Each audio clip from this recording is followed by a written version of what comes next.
نبی کے دور میں کوئی محرم نہیں بٹھایا جاتا تھا, کوئی محرم کے تعزیے نہیں منائے جاتے تھے, کوئی ڈھول تاشا نہیں بجتا تھا, کوئی آگ کا والا نہیں لگتا تھا. نبی کے زمانے کے بعد خلفائے راشدین کا زمانہ گیا. خلفائے راشدین کے زمانے میں محرم کے تعزیے ڈھول تاشے کا کوئی لینا دینا نہیں تھا, کوئی ایجاد نہیں تھی. خلفائے راشدین کا زمانے کے بعد صحابہ کا دور گزرا. صحابہ کے زمانے میں یہ محرم کے تعزیے یا محرم کے بدعات کا کوئی لینا دینا نہیں. صحابہ کے بعد تابعین کا زمانہ آیا. تابعین کے زمانے میں بھی محرم کے بدعات و خرافات ہرگز نہیں تھے. تابعین کے بعد ائمہ کا زمانہ آیا. اماموں کے زمانے میں امام ابو حنیفہ رحمت اللہ علیہ, امام شافعی رحمت اللہ علیہ, امام مالک رحمت اللہ علیہ, امام احمد بن حنبل رحمت اللہ علیہ, ان 4 ائمہ کے دور میں بھی یہ محرم کے تعزیے کا کوئی لینا دینا نہیں تھا. اس کے بعد آیا محدثین کا زمانہ. امام بخاری, امام مسلم, امام ترمذی, امام ابو داؤد, امام نسائی, امام ابن ماجہ, بہت سارے محدثین. کسی محدث کے زمانے میں یہ نہیں تھا, نہ نبی کے زمانے میں, نہ صحابہ کے, نہ تابعین کے, نہ ائمہ کے, نہ محدثین کے. پھر آیا تو کہاں سے آیا, کب آیا, اس کی تاریخ ہے. اللہ کے نبی کے زمانے کے 350 سال کے بعد 3 صدیاں گزر گئیں. 350 سال کے بعد 350 سال مکمل بیت گئے.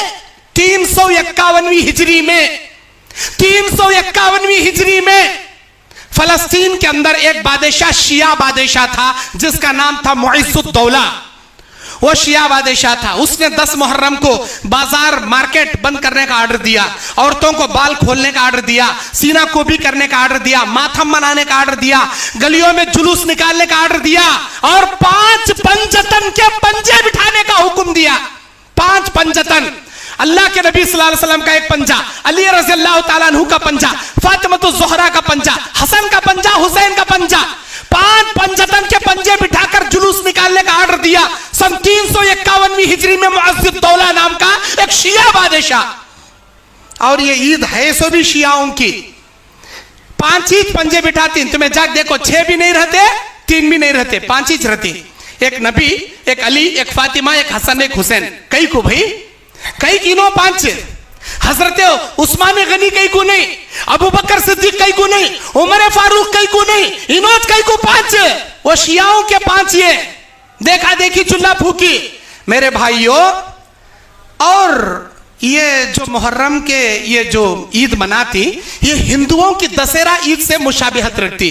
ہندوؤں کے دسہرہ عید میں دیکھو آپ لوگ, ان کا بھی ایک دسہرہ منانے کا بڑا چبوترا رہتا, ان کا بھی ایک عاشور خانہ رہتا, سیم ایکول. ان کے دسہرہ منانے کے پیچھے ایک تاریخ ہے, رام کی راون کی جنگ کی ایک تاریخ ہے. ان کے محرم منانے کے پیچھے بھی ایک تاریخ ہے, کربلا کی تاریخ. ان کی تاریخ بھی سیم جنگ کی, ان کی بھی تاریخ جنگ, دونوں ایکول. تیسری, انہوں بھی نعرے لگاتی, وہ رام رام کے رام انہوں لگاتی. انہوں یا علی حسین, یا علی المدد, یا حسین او امام علی, او امام دین, ایسا کوئی. انہوں بھی نعرے لگاتی, انہوں بھی نعرے لگاتی. ان کے یہاں بھی زعفرانی کلر کے جھنڈے وہ دسہرہ منانے, ان کے یہاں محرم کے جھنڈے.